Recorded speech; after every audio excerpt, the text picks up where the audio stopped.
Nagpapahingang trabahador sa Pakistan na bagsakan ng pader. Ang susunod na pangyayari ating abangan mula sa detalye ng balitang ibabahagi maya-maya. Magandang gabi, ako po si Ricky Matay. Ako si Nina Richie Alagaw Flores. Ito ang mata ng Agila International. Para naman sa mga headlines ngayong araw ng Martes. Pangulong Ferdinand Marcos Jr. nanawagan na palakasin ang integridad at kredibilidad ng pamahalaan. Tatlong ghost farm-to-market roads natuklasan ng Department of Agriculture. China, hindi umaalma sa construction ng Vietnam sa Kalayaan Island Group. Israeli Prime Minister Benjamin Netanyahu pumayag na sa Gaza peace proposal ng Estados Unidos. At Alex Ayala, wagi kontra Katarzyna Kawa sa round 1 ng Suzhou Open.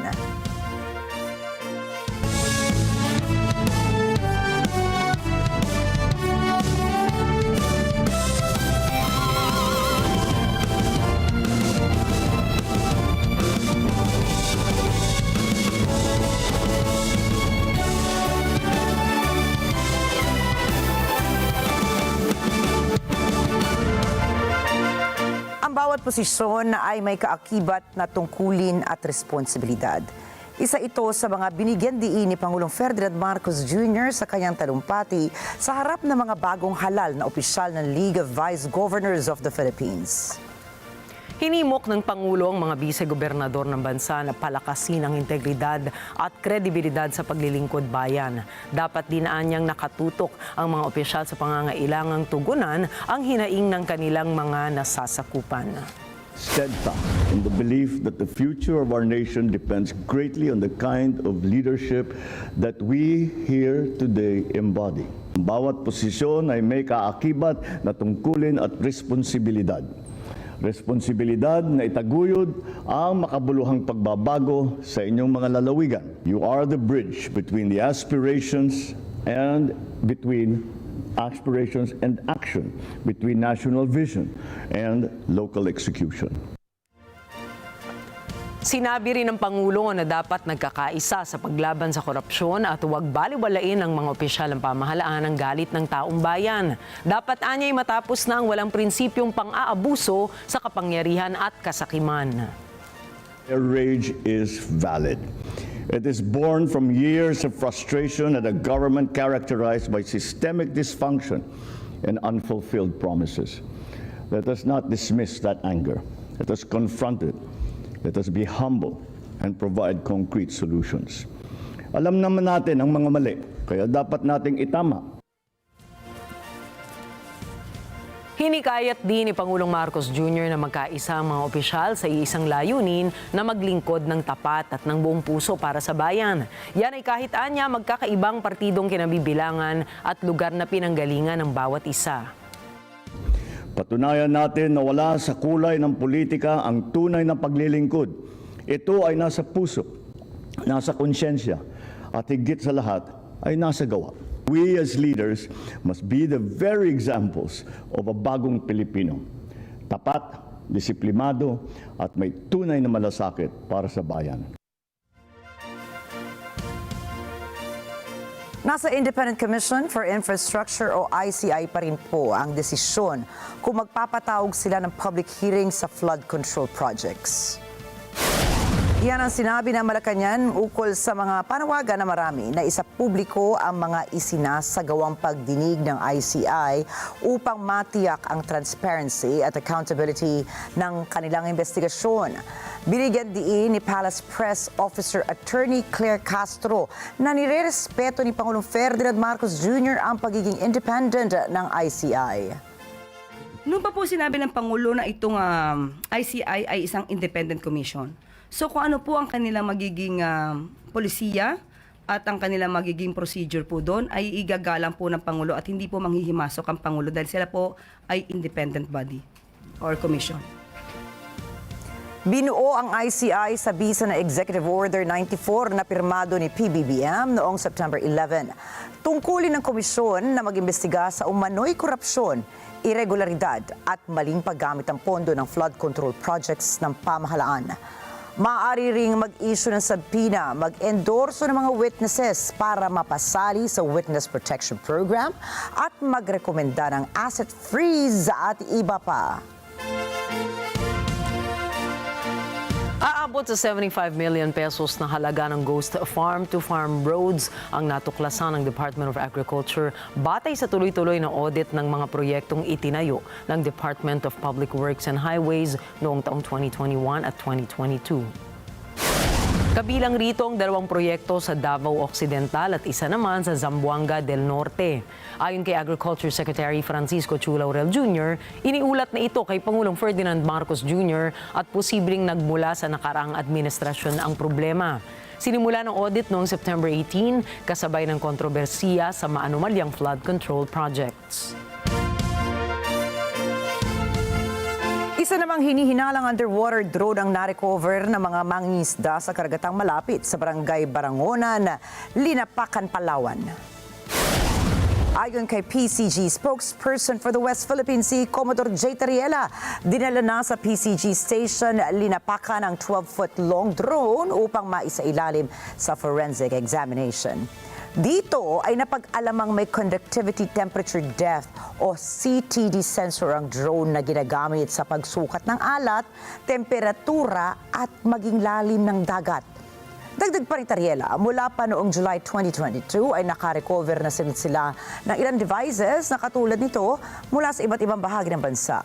Kabilang po rito ang mga devices na may Chinese telecom SIM cards, mga transceivers na konektado sa Beijing-based defense factor at battery packs na may tatak ng Chinese corporation. Tiniyak naman ni PCG Commandant Admiral Ronnie Hilgavan na nananatiling mapagmatyag ang Philippine Coast Guard sa pagpapanatili ng seguridad sa karagatan at pangangalaga sa kabuhayan ng mga mangingisda. Pinuri rin niya ang mabilis na aksyon ng mga mangingisda at binigyang diin ang kahalagahan ng ganitong pagtulong laban sa mga hindi autorisadong aktibidad sa ating mga karagatan. Kinundina ni Philippine Foreign Affairs Secretary Maria Teresa Lazaro ang mga iligal, puwersahan, agresibo at delikadong gawain ng mga banyaga sa West Philippine Sea. Sa kanyang talumpati sa ika-80 sesyon ng United Nations General Assembly o UNGA, sinabi ni Lazaro na patuloy ang kooperasyon ng Pilipinas na mapahupa ang agawan ng teritoryo sa nasabing rehiyon. Dagdag pa ni Lazaro, patuloy na susundin ng Pilipinas ang United Nations Convention on the Law of the Sea, pati na rin ang 2016 Arbitral Award on the South China Sea na pawang mga kasunduan ukol sa maritime activities.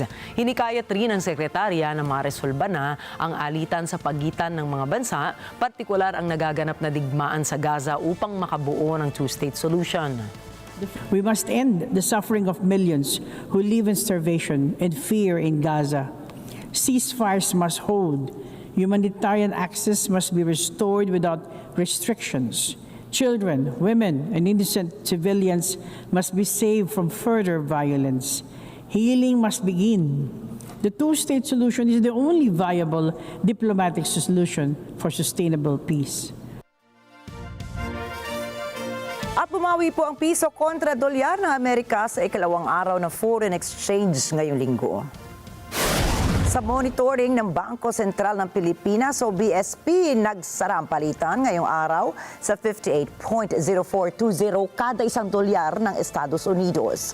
Mas malakas ito ng 21 centavos kumpara sa palitan kahapon na 58.2580 kada isang US dollar. Sa iba pang currencies na ginagamit ng ating overseas Filipino workers, ang isang Japanese yen ay nagkakahalaga ng 39 centavos, 4 centavos naman ang palit sa isang Korean won.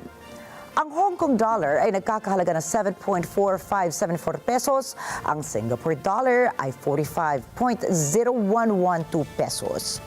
15.4766 pesos naman ang palit sa isang riyal ng Saudi Arabia at 15.8041 pesos sa kada isang dirham ng United Arab Emirates. Maiging binabantayan ng PAGASA ang low-pressure area na nasa labas ng Philippine Area of Responsibility. Sa 5 p.m. weather update ng State Weather Bureau, sinabi ni Weather Specialist Charmaine Varilla na huling namataan ng LPA sa layong 1,070 kilometers hilagang silangan ng Eastern Visayas. Sa analysis ng PAGASA, malaki ang tsansa nito na maging isang ganap na bagyo sa loob ng 2 araw. Inaasahan din na maaaring pumasok ang LPA sa PAR ngayong gabi. Patuloy namang kikilos ang sama ng panahon padireksyong kanluran, hilagang kanluran sa mga susunod pa na araw. Samantala, easterlies ang nagdadala ng biglaang pag-ulan sa bansa mula kaninang umaga hanggang ngayong gabi. Apektado nito ang mga lugar ng Metro Manila, Calabarzon, Mimaropa, Bicol Region, Aurora, Pampanga, Bulacan, Zambales, Bataan at Northern Samar. Susunod, China hindi umaalma sa construction ng Vietnam sa Scarborough Shoal. US planong magbigay ng Tomahawk missiles sa Iran o sa Ukraine. At Netanyahu pumayag na sa Gaza peace proposal ng US. Yan at iba pang mga balita sa pagbabalik ng Mata ng Agila International.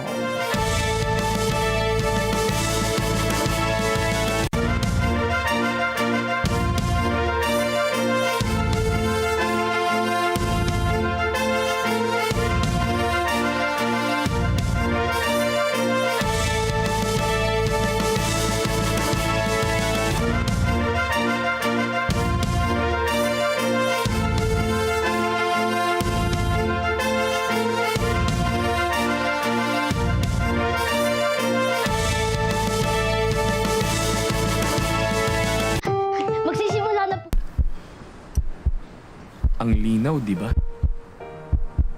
Mukhang may napupusuan itong si Raul.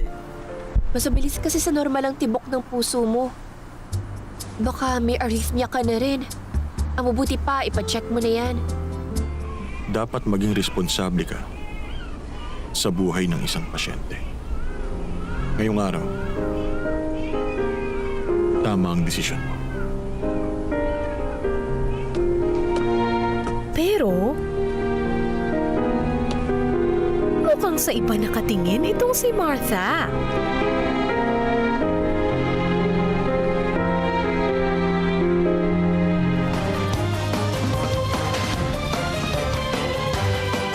Syndrome. Gabi-gabi, 9 p.m. Dito lang sa NET25. Let's get together. Balita. Financial straits. Mata ng Agila Weekend tuwing Sabado, alas 4 ng hapon. Ito ang NET25. Matatag, matapag, matapak. Let's get together. Sa NET25. Sa NET25.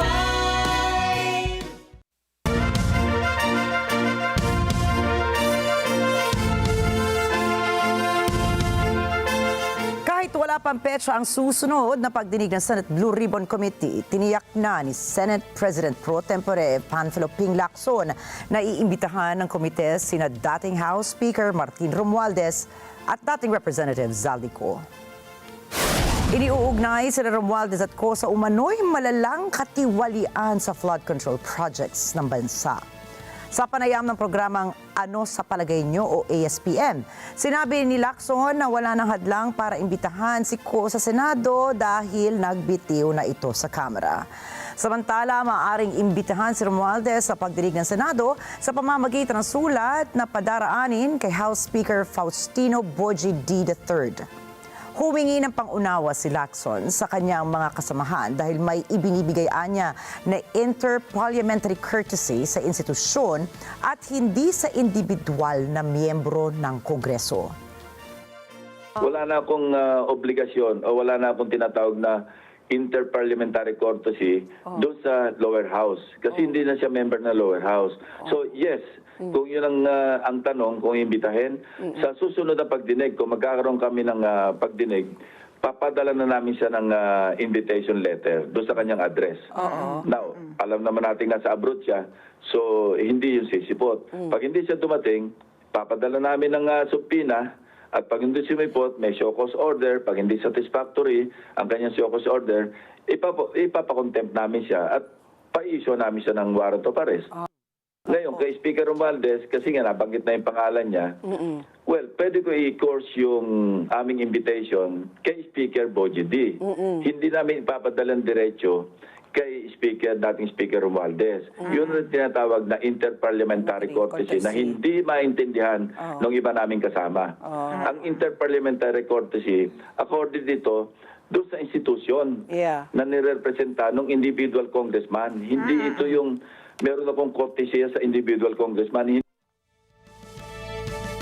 Sa isang Facebook post, sinabi ni Vice President Sara Duterte na naniniwala siya sa mga alegasyong tumanggap si dating House Speaker Martin Romualdez ng mali-maletang pera. Paliwanag ng bise, tugma umano ito sa mga napabalita noon na tumanggap ng suhol si Romualdez. Ang pangalan anya ni Romualdez ay lumilitaw ng paulit-ulit sa tuwing may mga tanong tungkol sa mga katiwalian maging sa mga paglilitis anya sa Delaware Court.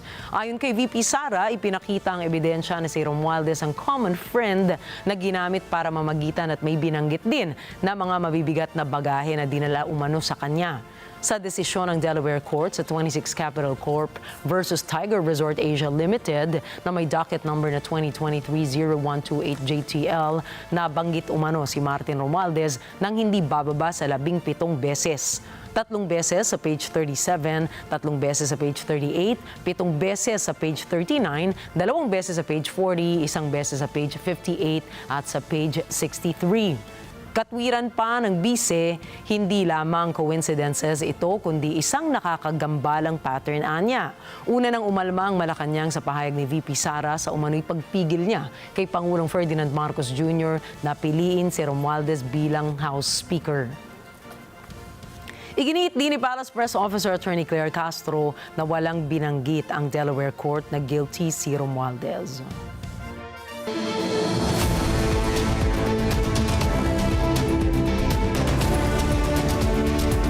Patay ang 10 katao at higit 30 naman po ang sugatan sa naganap na car bomb attack sa Quetta, Pakistan. Sumabog ang isang kotse sa labas ng headquarters sa Frontier Corps na Parliamentary Force ng Pakistan. Matapos ang pagsabog ay narinig ang putukan ng mga baril sa isang bahagi ng Jargon Road sa nasabing lungsod. 2 sa nasawi ay mga pulis at ang iba naman ay mga sibilyan. Kinundina ni Pakistan President Asif Ali Zardari na ang nangyaring insidente kung saan sinabi nitong isinusulong ng naturang radical extremist groups ang agenda ng India. Wala pa ibinibigay na komento ang India ukol sa nasabing insidente. Tahimik pero tuloy-tuloy ang galaw ng Vietnam sa pagtatayo ng mga infrastruktura nito sa Kalayaan Island Group o Spratly Islands. Ngunit bakit nga ba tila walang reaksyon ng China rito? Mula 2023, abala na ang Vietnam sa pagre-reclaim sa dating mga bakanting isla rito. Nagtayo sila ng bagong gusali, paliparan at mga estrukturang pwedeng magsilbing military outposts at mga pasilidad. Ibig sabihin, dahan-dahan ngunit sistematikong pinalalakas ng Hanoi ang presensya nito sa South China Sea, lalo na sa mga lugar na inaangkin din ng China at pati na ng Pilipinas. Pero ang malaking tanong, bakit tila hindi lantaran itong kinokontra ng Beijing, samantalang napaka-agresibo nito sa Pilipinas? Una, mas maingat sila sa pagpapatayo ng kanilang infrastruktura sa mga isla. Katunayan rito ang walang napapaulat na harapang kontrapsyon o komprontasyon sa dagat. Tahimik silang gumagawa ng reclamation projects at military upgrades kaya't hindi agad nakapupukaw ng matinding reaksyon mula sa China. Ikalawa, mahalaga ang Vietnam sa ekonomiya at politika ng Beijing. Malaki ang trade relationship ng dalawang bansa sa kabila ng kanilang maritime disputes. Ayon sa mga eksperto, ayaw ng China na sabay na makabangga ang Vietnam at ang Pilipinas dahil baka magkaroon ng lamat sa relasyon ng Beijing sa ASEAN. Samantala, ang Pilipinas ang kasalukuyang sentro ng agresyon ng China. Nitong mga nagdaang buwan, paulit-ulit ang insidente ng pangaharas ng Chinese vessels sa mga barko ng Pilipinas sa West Philippine Sea. Mula sa laser pointing, water cannon attacks hanggang sa banggaan ng barko. Habang nakatutok ang Beijing sa Pilipinas, mas malaya namang nakakakilos ang Hanoi. Bukod pa rito, pinalalakas rin ng Vietnam ang ugnayan nito sa ibang bansa, kasama na riyan ang Pilipinas sa pamamagitan ng Coast Guard Cooperation at Joint Patrols. Sa madaling sabi, habang umiira ng tensyon ng China at Pilipinas, tahimik pero steady ang Vietnam sa pagpapalakas ng presensya nito sa Spratlys. Ang resulta, lumalawak ang laro sa South China Sea at mas nagiging komplikado ang laban para sa maritime domain ng isa't isa. Sa iba pang mga balita, nagpulong po sina South Korean President Lee Jae-myung at outgoing Prime Minister ng Japan na Shigeru Ishiba upang pag-usapan ang ukol sa kalakalan sa pagitan ng dalawang bansa. Batay sa naging pagpupulong, magtutulungan ang dalawang bansa upang mapabuti ang pandaigdigang kalakalan at magawa ang denuclearization sa Korean Peninsula. Binigyan diin ni Lee ang trade issue sa pagitan ng dalawang bansa. Habang umaasa naman si Ishiba na magpapatuloy ang mabuti ang ugnayan ng South Korea at ng Japan. 경제 문제를 넘어서 안보 문제 그리고 더 나아가서는 정서적 교감도 함께하는 그런 아주 가까운 한일 관계가 만들어지기를 기대하고 오늘의 정상회담이 새로운 한일 관계를 만들어내는 주춧돌로 자리매김하기를 기대합니다. We are fighting and we are prevailing. Yan ang sinabi ni Russian President Vladimir Putin sa kanyang nation address ukol sa anyay righteous battle nito sa Ukraine. Дорогие друзья, уважаемые граждане России, сердечно поздравляю вас с праздником, с Днем воссоединения Донецкой и Луганской народных республик, Запорожской и Херсонской областей с нашей большой сплоченной страной. 3 года назад на референдумах в Донбассе и Новороссии миллионы наших соотечественников самостоятельно и свободно определили свое будущее. Сделали реальностью мечту, с которой жили долгие годы. Приняли важнейшее, судьбоносное решение – быть со своим Отечеством, с Россией. Nagbigay pugay si Putin sa kanyang mga sundalo at mga opisyal sa kanilang umanong pagpapakita ng katapatan para sa kanilang motherland, katapangan at dedikasyon sa kanilang serbisyo sa militar. Minarkahan din ni Putin ang araw na ito bilang Day of Reunification ng People's Republic ng Donetsk at Lugansk. Kasama po rito ang mga rehiyon ng Zaporizhia at Kherson sa Russia. Сегодня, защищая этот выбор, поднимаются в атаку наши бойцы и командиры. Ведет праведную битву и трудится вся страна, вся Россия. Вместе мы защищаем нашу любовь к родине и единство исторической судьбы. Сражаемся и побеждаем. В этот праздничный день, в год защитника Отечества, с особым чувством обращаюсь к солдатам и офицерам, настоящим героям нашего времени. Благодарю вас за верность Родине, за ратную доблесть и отвагу, за каждый день вашей трудной боевой работы. Уверен, что благодаря вам безопасность России будет надежно обеспечена, а на героическую землю Донбасса и Новороссии вновь вернется долгожданный и прочный мир. Iminungkahi ni Ukrainian President Volodymyr Zelensky ang pagbuo ng isang aerial defense shield. Ukraine proposes to Poland and all our partners to build a joint, truly reliable shield against Russian aerial threats. And this is possible. Ukraine can counter all types of Russian drones and missiles. And if we act together in the region, we will have enough weapons and production capacity for these. If Russia loses the ability to strike in the skies, it will be unable to continue the war. Ang Ang naturang air defense shield ay naglalayong tulungan ang mga kaalyadong bansa ng EU at NATO na depensahan ang kanilang mga sarili laban sa mga lumalalang banta mula sa Russia. Sa Warsaw Security Forum, sinabi ni Zelensky na ang Ukraine ay handang makipagtulungan sa Poland at iba pang mga bansa para bumuo ng isang fully reliable shield laban sa mga pagsalakay sa himpapawid gamit ang drones at missiles. Anya, may kakayahan ang Ukraine na harapin ang iba't ibang aerial threats at bukas ito na turuan ang puwersa ng Poland kung papaanong kontrahin ang drone threats. Dagdag naman ni German Defense Minister Boris Pistorius, dapat magkaroon ng mas malapit na koordinasyon sa industriya ng depensa ng Europa at suportahan ito ng mga flexible na mga patakaran para sa mga proyekto ng depensa. Babala lang ni Pistorius, hindi ito agad makakamit. Ayon sa kanya, kakailanganin ng panahon, sapat na kapasidad at maayos na prioritasasyon bago maging ganap ang air defense shield. Vladimir Putin does not want a ceasefire and he does not want peace for Ukraine.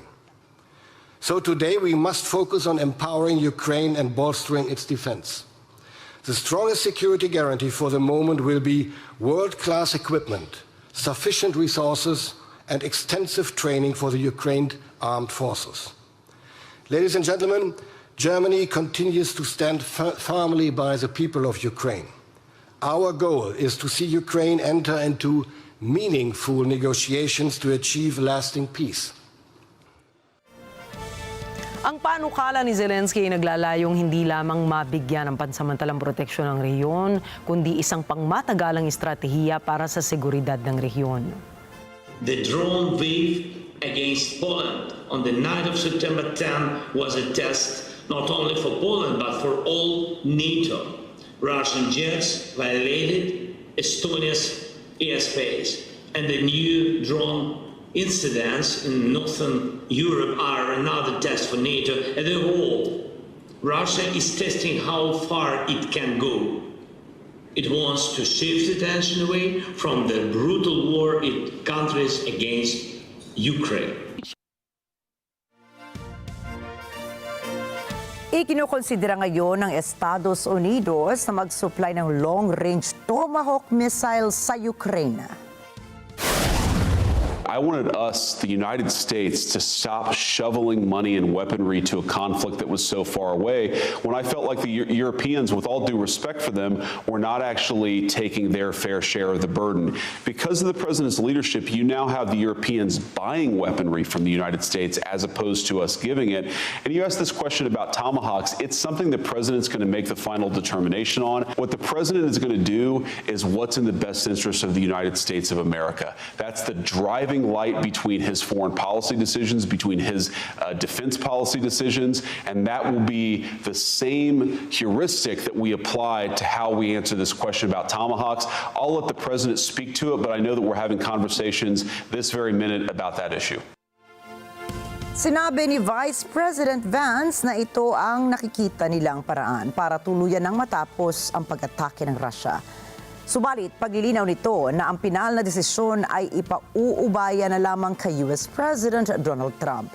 Magugunitang makailang ulit nang nanawagan ng Ukraine sa mga kaalyadong bansa nito ng mga armas dahil sa patuloy na pag-atake ng Russia. Magugunita ring nagkausap sina Trump at Ukrainian President Volodymyr Zelensky matapos ang pagdalo nila sa United Nations General Assembly kung saan nagpahayag na suporta ang US President sa Ukraine. I think reading what he has said and reading what Vice President Vance has said, as well as Secretary Rubio, the answer is yes. Use the ability to hit deep. There are no such things as sanctuaries. That's one of the reasons I believe that this last week, and it has been confirmed, that President Zelensky asked President Trump to get Tomahawk missiles, which give you a depth. They're really good systems. America makes the best systems in the world. Are we giving him the Tomahawks? Well, that decision has not been made, but he's asked. I know that President Zelensky did, in fact, ask for them, which was confirmed by a social media post by Vice President Vance. That's going to be up to the President to do it. Okay. General Keith Kellogg, thank you very much for your time. Natiyak na ni United States President Donald Trump ang suporta ni Israeli Prime Minister Benjamin Netanyahu para sa isang US-sponsored peace proposal na tatapos sa 2 taong labanan sa Gaza. Pero ang tanong, tatanggapin ba ng Hamas ang plano? Si Ana Cui para sa balita. Malapit nang makamit ang mailap na peace deal para sa Gaza. Pahayag ito ni Pangulong Donald Trump tungkol sa proposal ng US kung paano tatapusin ang labanang Hamas-Israel sa Gaza na sinang-ayunan na ni Israeli Prime Minister Benjamin Netanyahu. Pero nagbabala ang Pangulo sa Hamas na susuportahan ng Israel ang US ng buong-buo sakaling tanggihan ng militanteng grupo ang proposal. Sa 20-point plan, kasama ang panawagan para sa ceasefire at palitan ng Hamas hostages at Palestinian prisoners. Isasagawa rin ang yugto-yugtong pag-alis ng Israeli forces mula sa Gaza. Gayun din ang isang transitional government na pamumunuan ng international body na tatawaging Board of Peace. Ayon kay Trump, iginigiit ang international leaders na pamunuan niya ito. The leaders of the Arab world and Israel and everybody involved asked me to do this, so it would be headed by a gentleman known as President Donald J. Trump of the United States. That's what I want, is some extra work to do, but it's so important that I'm willing to do it, and we'll do it right. Ayon kay Trump, isasali rin sa board ang mga pinuno ng ibang mga bansa, kabilang si dating British Prime Minister Tony Blair. Gayunman, sinabi ni Trump na may mga grupong hindi welcome dito. Hamas and other terrorist factions will play no role in the board, but they'll play no role in the governance of Gaza at all. Sa bahagi naman ni Israeli Prime Minister Benjamin Netanyahu, sinabi niyang inihahanda ng plano kung paanong isusulong ang kapayapaan sa gitnang silangan. Aniya, makakamit nito ang layunin ng Israel sa labanan. It will bring back to Israel all our hostages, dismantle Hamas's military capabilities, end its political rule, and ensure that Gaza never again poses a threat to Israel. Pero kahit na ipinagmamalaki ni Netanyahu na magkaibigan sila ni Trump, dumistansya siya sa ilang mga bagay sa plano ng US President. Kasama ang mga reforma sa internationally recognized na Palestinian Authority at ang posibilidad ng isang Palestinian statehood kalaunan. Samantala, isang foreign policy analyst mula sa George Washington University ang nagsabing panalo para sa lahat ang peace plan ni Trump. Sinabi ni Dr. Sina Azodi na umaasa siyang tatanggapin na rin ng Hamas ang proposal. There is no other choice. Everybody agrees that Hamas cannot and should not have any role in the future of Gaza. So I think that's a settled issue. I don't think they have any other choice unless they really want to bring more bloodshed and resist. Ayon kay Azodi, panalo rin para sa Palestinians ang deal na ito. If it leads to fulfilling their aspirations for self-governance and self-determination and reconstruction of Gaza, where people can go back to their normal lives and live in peace and stability, I think it will serve their interests, and I think it's a good development. Estados Unidos sa deklarasyon ng UN tungkol sa non-communicable diseases. Ayon kay U.S. Health Secretary Robert F. Kennedy Jr., binaliwala ng World Body ang pinakamahalagang health issues ng mundo. Si Jessica Valerio para sa balitang yan. Hindi tinukoy ni Health Secretary Robert F. Kennedy Jr. kung alin sa UN Political Declaration on Non-Communicable Diseases ang tinututulan ng US. Ayon sa kalihim, puno ng kontrobersiya ang naturang deklarasyon na may kinalaman sa kalusugan. The United States objects to the political declaration of non-communicable diseases. Member states decided earlier this year that this meeting should approve a declaration in advance by consensus to ensure this gathering would not be marred by controversy, but the declaration is filled with controversy. Hindi aniya papayag ang US ukol dito, subalit patuloy na katuwang ang bansa na tapusin ang mga nararanasang chronic diseases. The United States will walk away from the declaration, but we will never walk away from the world or our commitment to end chronic disease. Inaasahang i-a-adapt ng UN ang deklarasyon sa high-level meeting ng world leaders sa New York. Gayunman, tinaligsa ni Kennedy ang approach o pamamaraan ng UN patungkol dito. We cannot defeat the epidemic alone, but the UN's approach is misdirected. It attempts both too little and too much. It exceeds the UN's proper role while ignoring the most pressing health issues. And that's why the United States will reject it. More specifically, we cannot accept language that pushes destructive gender ideology. Neither can we accept claims of a constitutional or international right to abortion. The WHO cannot claim credibility or leadership until it undergoes radical reform. Sinabi rin ni Kennedy na ang kalagayan ngayon ng chronic disease sa Amerika ay may tuturing na pambansang krisis na. America has the highest chronic disease burden on earth. This is both a public health crisis and an economic crisis. We now spend 90% of healthcare costs, about $4 trillion a year, on chronic disease. It's also a national security crisis. 7 out of every 10 American children cannot qualify for military service. Isinisi ng opisyal sa ultra-processed food ang mga chronic disease kasabay ng kanyang pag-apela sa UN na ito ang dapat malabanan. President Trump wants to lead the effort globally against ultra-processed foods and the medical and physical illness associated with it. We're calling on the international community to come together to combat this scourge. Jessica Bautista Valerio para sa mata ng Agila International. Trusted, connected, on point. Government shutdown. Yan ang maaaring mangyari kapag hindi maipasa ng US Congress ang batas na nagpopondo sa 438 government agencies bago sumapit ang October 1. Nitong Lunes, nagpulong ang Democratic and Republican congressional leaders kasama si US President Donald Trump sa White House para talakayin kung paano ba maiiwasan ang government shutdown. Subalit sa halip na magkasundo ay nauwi ito sa pagpapahayag ng kanilang pagkakaiba ng saloobin. Ayon kay Vice President J.D. Vance, maaaring humantong sa isang government shutdown ng US government dahil sa pagtatalo ng Republicans and Democrats. We told them it was absurd, and now they come in here saying that if you don't give us everything that we want, we're going to shut down the government. We think that's preposterous. We think it's totally unacceptable, and we think the American people are going to suffer because these guys won't do the right thing. Ngayong buwan, hindi tinanggap ng Democrats sa US Senate ang draft na stopgap spending bill ng Republicans na sana ay magpapatakbo sa US government hanggang November 21. Iginiit ng Democrats na dapat kasama sa kahit anong spending bill ang mga probisyon na magpapalawak sa healthcare coverage ng mga Amerikano, kabilang na ang pagbabalik sa ikinaltas na pondo ng Medicaid. Subalit sa katwiran naman ng Republicans, ang ganitong mga healthcare-related provisions ay dapat na nakahiwalay at nakasama dapat ito sa isang mas komprehensibong spending package. Samantala, inaasahan naman ng maraming ekonomista na magiging pangmatagalan ang epekto ng shutdown sakaling mangyari ito.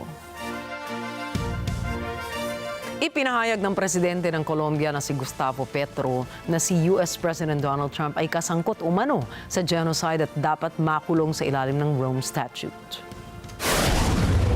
No hay ninguna ilegitimidad de decir que se aplique las consecuencias del Tratado de Roma, ni en territorio de los Estados Unidos ni en ningún otro. Si el señor Trump sigue siendo cómplice de un genocidio como hasta el día de hoy lo es, no merece más sino la cárcel. Y su ejército no lo debe obedecer. Ayon kay Petro, ang mga individual na hinahatulan ng mga international tribunal sa ilalim ng Rome Statute ay may posibilidad na arestuhin sa alinman bansang kanilang pupuntahan. El Tratado de Roma describe cuáles son los crímenes contra la humanidad o crímenes de guerra, los crímenes internacionales. Cualquier persona de cualquier nacionalidad juzgada en esos tribunales es capturable por cualquier país si pasa por allí. Dagdag pa ni Petro, tatapusin na ng Colombia ang free trade agreement nito sa Israel. Bagamat hindi kabilang ang Estados Unidos at Israel sa Rome Statute ng International Criminal Court o ICC, bahagi naman nito ang Colombia. Lumabas ang pahayag na ito ni Petro sa gitna ng patuloy na kontrobersyal na tunggalian ng Gaza at Israel. Susunod, Mr. Beast, didepensahan ang kanyang controversial burning building challenge. CHANG'E 6 mission ginawaran ng World Space Award. At 100% taripa balak ipataw ni Trump sa foreign-produced movies. Mga detalye po ng mga balita niyan at iba pang mga balita sa pagbabalik pa rin ng Mata ng Agila International.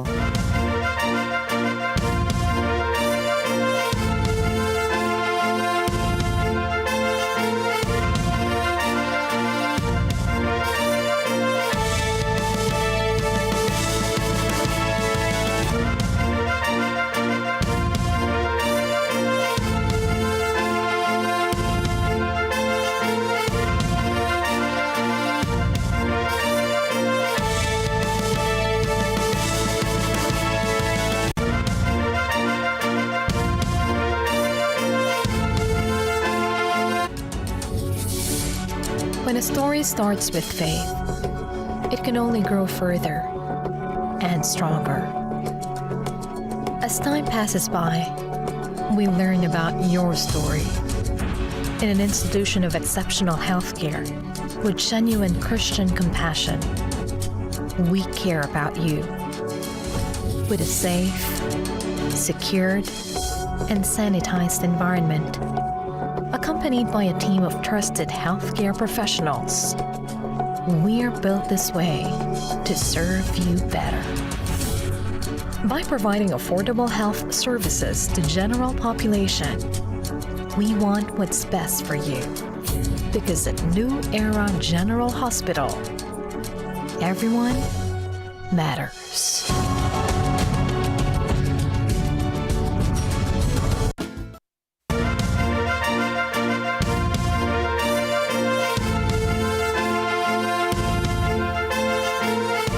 Masaklap po ang sinapit na lalaking ito sa Pakistan dahil nabagsakan siya ng pader sa gitna ng kanyang break time. Ayon sa police report, nangyari ang insidente sa gusali ng isang kumpanya sa West Orangi Town sa Bajlinagar sa Karachi. Sa video, makikita ang tila matiwasay na pagpapahinga ng lalaki nang biglang may isang tao ang nag-aayos ng sako sa likod ng pader. Ayun na nga, makaraan ng ilang sandali ay nabitawan ng lalaki ang sako na hawak nito at pagkatapos ay tinamaan at tumumba na ang pader. Sinubukan pa ng lalaki nga nagpapahinga na umalis sa kanyang pwesto, subalit huli na po ang lahat. At nabagsakan na siya ng konkretong pader. Kaagad namang nilapitan ng iba pang trabahador ang lalaki, ngunit patay na ito ng kanilang malapitan dahil sa lakas ng pagtama ng pader sa ulo niya. Iniimbestigahan na ng pulisya kung sinadya o hindi ang nasabing insidente. Hindi rin nakaligtas ang 3 estudyante matapos gumuho naman ang isang school building sa Indonesia. Ayon kay National Search and Rescue Agency Head Mohamed Siafi, as of 12:30 p.m. aabot sa 102 katao ang biktima at 79 naman ang nakaligtas sa malagim na trahedya.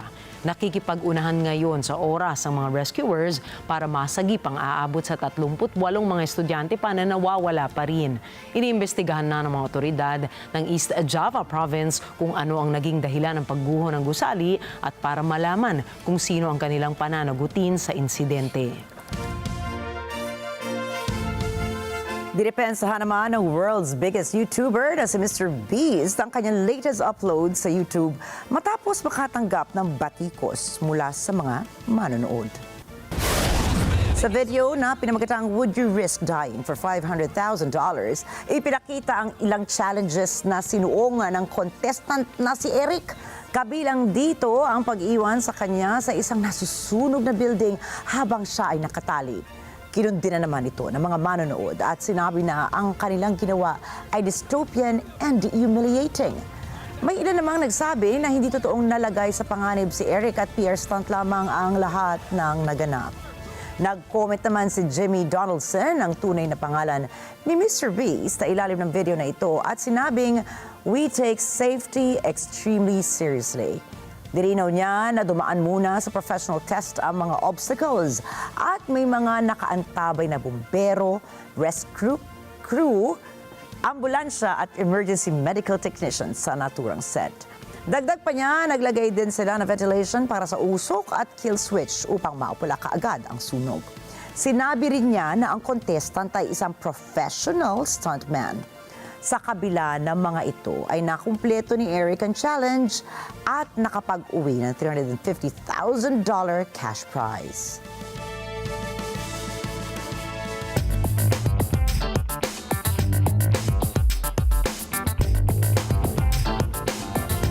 Umaasa ang Mexico na magbibigay konsiderasyon ng Estados Unidos tungkol sa bagong taripa nito sa heavy vehicle imports. Si Anjo Milano para sa balitang yan. Nag-uusap na ang Mexico at US tungkol sa kung paanong reresolbahin ang panibagong taripa ng US sa heavy trucks. Ayon kay Mexican President Claudia Sheinbaum, inaasahan niya ang konsiderasyon mula sa Trump administration. En todo lo que no tiene que ver con autos, y que por cierto ahora publicó el presidente Trump que va a haber aranceles para vehículos pesados, que estamos ya pues en pláticas esperando que haya una consideración para México, porque si no tendría incluso problemas en Estados Unidos. Todo lo que no tiene que ver con vehículos terminados y acero ha aumentado las exportaciones. Sinabi ni Sheinbaum na nananatiling mahalaga ang ugnayang kalakalan ng Mexico at US. Porque lo que no tiene que ver con eso, cobre también, pues tiene arancel cero por el tratado comercial. Entonces, sigue siendo muy importante la relación comercial con Estados Unidos y una ventaja competitiva muy grande México. Naunang nag-anunsyo ang US ng panibagong tariff barriers, kabilang ang 25% tariff sa heavy vehicles at 100% tariff sa brand name ng mga gamot.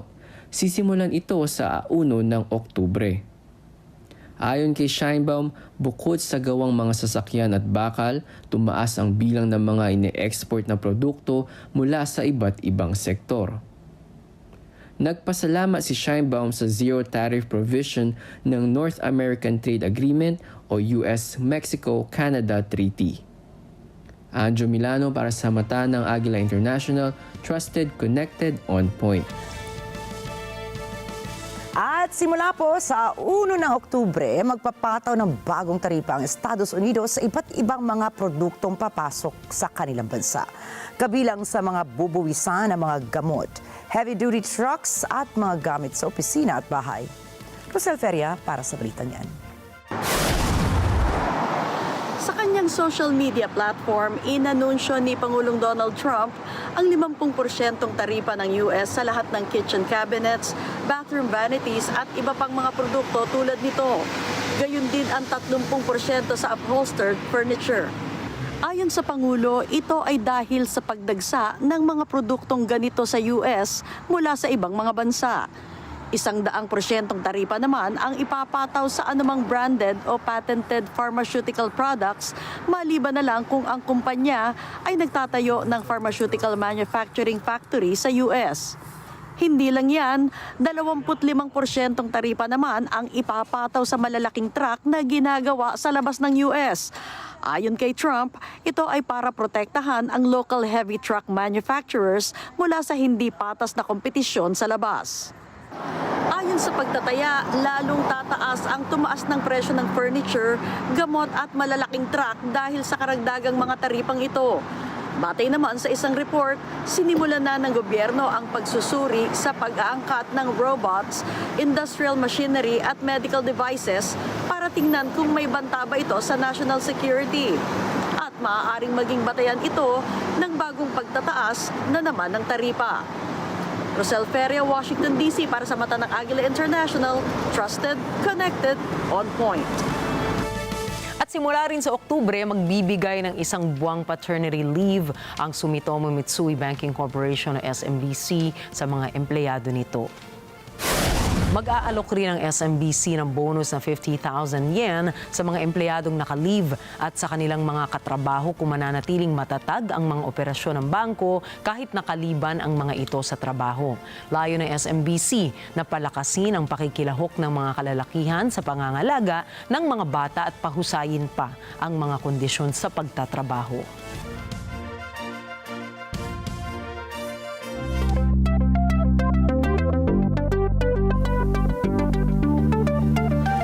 Nakatanggap na natatanging parangal ang CHANG'E 6 mission sa 76 International Astronautical Congress na ginanap sa Sydney, Australia.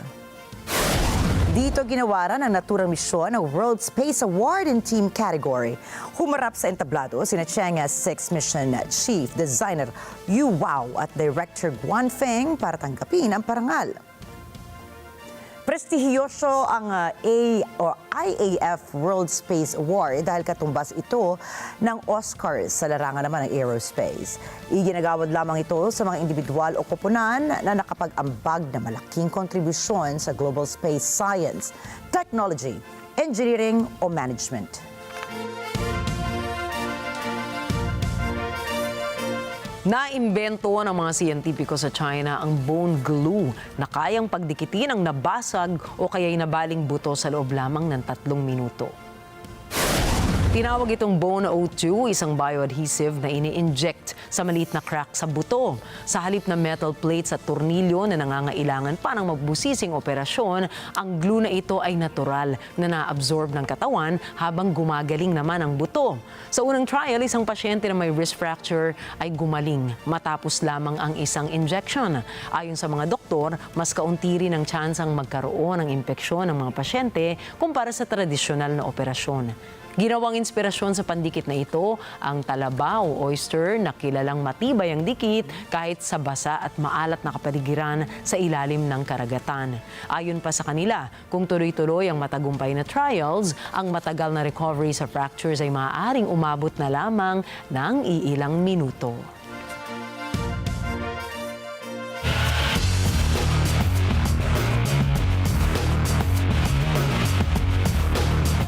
Nagogi sa unang round ng torneo ang ating Filipina phenom na si Alex Agila kontra Katarzyna Kawa ng Poland sa kanyang karera sa WTA 125 Suzhou Open.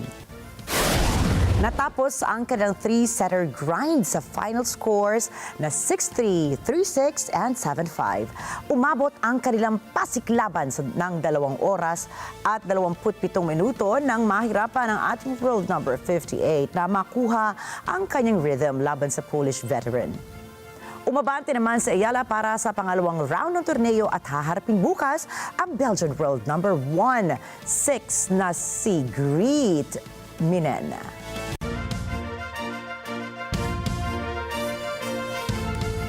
Malungkot na inanunsyo ng 7-time F1 World Drivers Champion na si Lewis Hamilton ang pagpanaw ng kanyang 12-year-old bulldog na si Roscoe.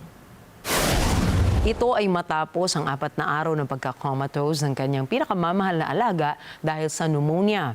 Sa kanyang Instagram post, ibinahagi niya ang pinakamahirap na desisyon niya sa buhay at yon ang pagpapahingahin na si Roscoe. Nagpasalamat siya sa masasayang alaala na iniwan ng kanyang alagang aso na tinatawag niyang true friend. Ipinarating din niya ang kanyang taus-pusong pagpapasalamat sa mga nagpakita ng suporta at pagmamahal kay Roscoe.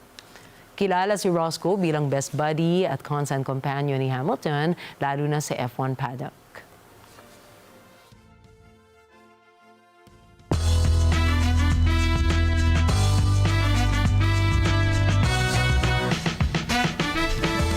May balak naman patawan ng 100% taripa ni Pangulong Donald Trump ang mga pelikulang gawa sa ibang bansa at ipinapalabas sa Estados Unidos. Hudyat ng hakbang na ito ang kagustuhan ni Trump na paabutin ang trade policies niya hanggang sa cultural industries. Dala po nito ay ang kawalang katiyakan para sa mga studio na nakasalalay ang kinikita sa cross-border co-productions and international box office revenue. Thomas I. Likeness for the report. You might be hearing this on some foreign movie sets if Donald Trump gets his way. Lights, camera, tariffs. Trump is repeating a threat he made last May that he would impose a 100% tariff on foreign films. He complained on social media that America's movie-making business has been stolen by other countries. But media reporter Gene Mados of Variety magazine says that's not true. Are they doing this because they want to steal our jobs? I mean, really what they're doing, if you look at the UK, if you look at Canada, they are reacting to the overwhelming cultural dominance of the United States around the globe. And if it weren't for subsidies in the UK and France and all over the European Union, their movie screens and television screens would be completely dominated by a U.S. product. And then there's the problem of how do you calculate the import tax? There's not really a price that is put on, you know, when Disney makes a movie in the UK and then brings it to the US to edit it and then distribute it, there's not really a price that's put on the production value in the UK. So what exactly would you tariff? There's been little comment from Hollywood on the proposal. Mados says that's because Trump has provided few details. Until it becomes more substantive than just a tweet, it's sort of hard to have anything to react to. You know, there could be a proclamation at some point, there could be a federal register at some point, notice, you know, and then you would get a little more meat on the bones in terms of, okay, this is what we can react to. And obviously anything they did would, you know, there would be a lawsuit saying that this is an illegal infringement on, you know, free speech and so on. And the whole tariff thing could backfire. Earlier this year, industry executives warned that a broad tariff could affect thousands of U.S. workers employed on overseas shoots. This is one proposal that may end up on the cutting room floor. Thomas I. Likeness, Natanang Agila International. Trusted, connected, on point. Kinumpirma na ng 20th Century at Disney na magkakaroon ng movie sequel ang The Simpsons na nakatakdang ipalabas sa July 23, 2027. Ang The Simpsons ay animated series at sitcom na binuo ni Matt Groening. Matatandaang unang inilabas ito sa telebisyon noong 1989 at nagkaroon ng movie na inilabas naman noong 2007. Bagamat hindi pa naglabas ng plot details ng Disney at 20th Century tungkol rito, ibinahagi naman nila mula sa kanilang Instagram post ang signature pink donut na may tagline na Homer's coming back for seconds. At maraming tagahanga ni Tina Turner ang tila hindi natuwa naman sa bagong estatwa ng yumaong music legend na itinayo sa Brownsville, Tennessee. Makikita rito ang What's Love Gotta Do With It hitmaker na nakasuot ng miniskirt at high heels habang hawak ang mikropono. May taas ng 10 feet ang bronze statue ng singer. Samantala, maraming fans ni Turner ang tila dismayado sa kinalabasan ng estatwa. May ilan ding nagsabi na baka magkatugma o hindi nakatugma ang artist's interpretation sa istruktura sa pagkakakilanlan ng mga tao kay Tina Turner. Kilala si Tina Turner bilang isang sikat na singer noong 1960s at namatay sa edad na 83 noong 2023. At narito po kami para maghatid ng balita sa anumang dako ng mundo. Magandang gabi, ako po muli si Ricky Matay. Ako si Nina Richie Alagaw Flores, ito ang mata ng Agila International, Trusted, Connected, on Point.